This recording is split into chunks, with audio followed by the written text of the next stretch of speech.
aujourd'hui je vais vous parler de pieds machine à coudre. Alors ça va être assez rapide et on va survoler le sujet. Moi-même je ne suis pas couturière professionnelle, mais j'utilise la couture dans mon activité, donc je connais quand même quelques petites choses. Donc tout est parti de...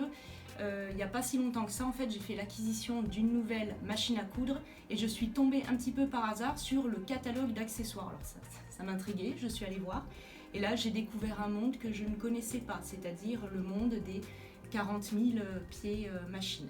Alors je fais cette vidéo justement si vous vous lancez dans la couture ou si vous vous posez la question est-ce qu'un pied est indispensable ou pas. Alors en fait, on va dire il n'y a aucun pied qui est vraiment inutile, bien évidemment ils ont tous une fonction, mais il y a pas mal de pieds qui en fait remplacent une technique qui peut être réalisée autrement, soit par un pied que vous avez déjà ou parfois à la main. Donc c'est pour ça que je vais vous montrer quelques pieds et je vais vous expliquer ça. À mon sens, les pieds indispensables sur une machine à coudre, c'est celui-là. C'est le classique, celui qui est fourni avec la machine par défaut, donc pour coudre tout ce qui est point droit et zigzag. Celui-ci, qui est le pied pour les glissières invisibles ou pas d'ailleurs. Donc c'est un pied, une branche qui va vous permettre de coudre tout ce qui est zip. Donc ça c'est un indispensable, enfin sauf si vous posez jamais de zip, hein, mais sinon c'est un indispensable. Et après, ça c'est plus personnel, c'est celui-là. Un pied pour réaliser les boutonnières, donc pour vos chemisiers, vestes, manteaux, même pantalons, etc. Dès que vous voulez poser des boutons, il vous faut des boutonnières. Ça peut être fait à l'extérieur par des professionnels qui ont des machines industrielles pour ça et qui font ça de façon nickel. Mais si vous préférez le faire chez vous, voilà, et que vous n'avez pas besoin d'une perfection de boutonnière, ça c'est un indispensable. Donc au niveau du catalogue, par exemple, je peux vous parler... Pied à double niveau droite-gauche pour coudre des surpiqûres et des matières épaisses et repliées sur un côté. Donc ça, c'est dans le cas typiquement quand vous faites un jean et qu'il y a les doubles surpiqûres sur toutes les poches devant, dans le dos, les poches plaquées, etc. Ce pied sert à ça avec cette graduation. Alors à moins que vous ayez des gros problèmes de vue, et que ça vous facilite la vie ou que vous montez du jean à longueur de journée et que vous voulez vous reposer un petit peu aussi, je vous conseille d'entraîner votre œil.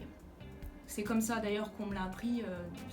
À l'école, en fait, à part le pied voilà, pour fermeture invisible, on nous fait acheter aucun autre pied. Tout s'apprend. Et ça, il vaut mieux entraîner son œil. En fait, voilà, vous faites votre première surpiqûre à 2 mm du bord et celle après qui est à 5 ou 7 mm. Essayez d'entraîner votre œil à évaluer les distances. Je vais vous montrer un exemple, tiens, je reviens. A few moments later.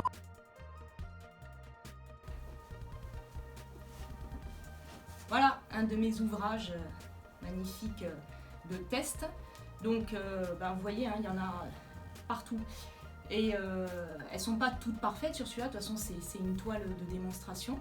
Mais à force de faire, on finit par bien évaluer les choses et à faire des surpiqûres qui sont très bien parallèles l'une avec l'autre, même dans les arrondis, ce qui est un peu plus difficile. Mais je trouve que c'est important de toute façon dans la couture d'entraîner son œil pour voir si tout est équilibré, quand on place une poche, est-ce qu'elle est bien centrée là où on le souhaitait. C'est important de bien évaluer les distances. Ensuite, le pied pour point invisible, pour coudre des ourlets invisibles. Alors celui-là, je pensais vraiment qu'il existait que dans les usines textiles pour monter les vêtements, qu'ils avaient des machines effectivement qui faisaient l'ourlet invisible.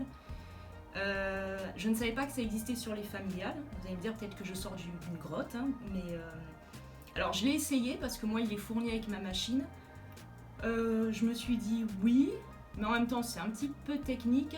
Honnêtement, à la main, c'est très bien. Et puis en plus, ça aura un côté un peu plus finition haute couture. Donc l'ourlet invisible, faites-le à la main, c'est très bien.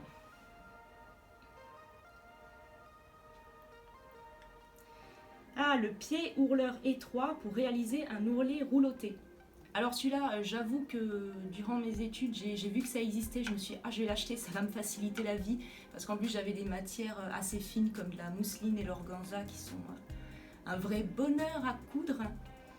c'est une blague.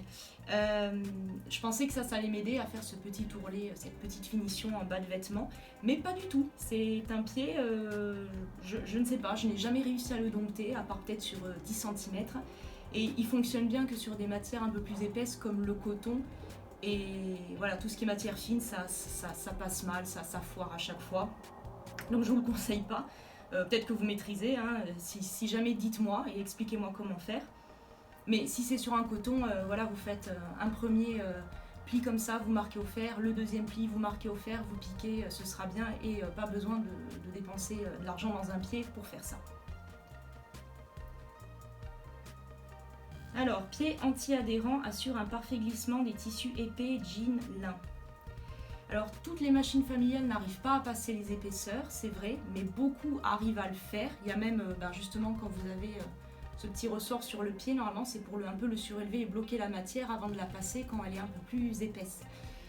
Mais même sans ça, alors je dis pas que vous allez pouvoir coudre toutes les matières, d'ailleurs attention, il faut que l'aiguille soit adaptée. Hein. Si vous avez un tissu épais, prenez une aiguille qui va être plus épaisse. Pour coudre l'ouvrage. Mais quand vous avez des tissus comme ça, un petit peu épais, et que ça glisse mal, je vous conseille de mettre du papier de soie sous votre vêtement et vous cousez avec. Donc déjà le papier de soie va entraîner plus facilement la matière sous la machine. Et après ça se déchire facilement, vous le sortez des points et ce sera bon. Et ce sera entraîné et pour pas très cher.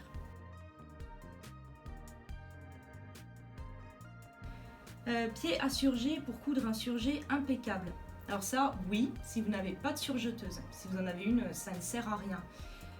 Et c'est vrai que sur une machine familiale, faire un surjet propre et pas genre le point zigzag avec tous les fils qui sortent comme ça peut être bien pour rendre les choses plus propres.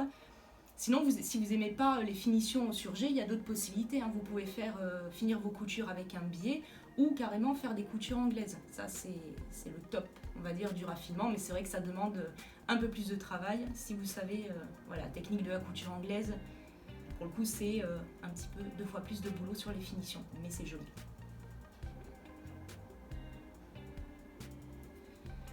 Et enfin, je vais finir avec le pied pour cordonnet passe-poil, idéal pour coudre facilement des cordonnets passe-poil.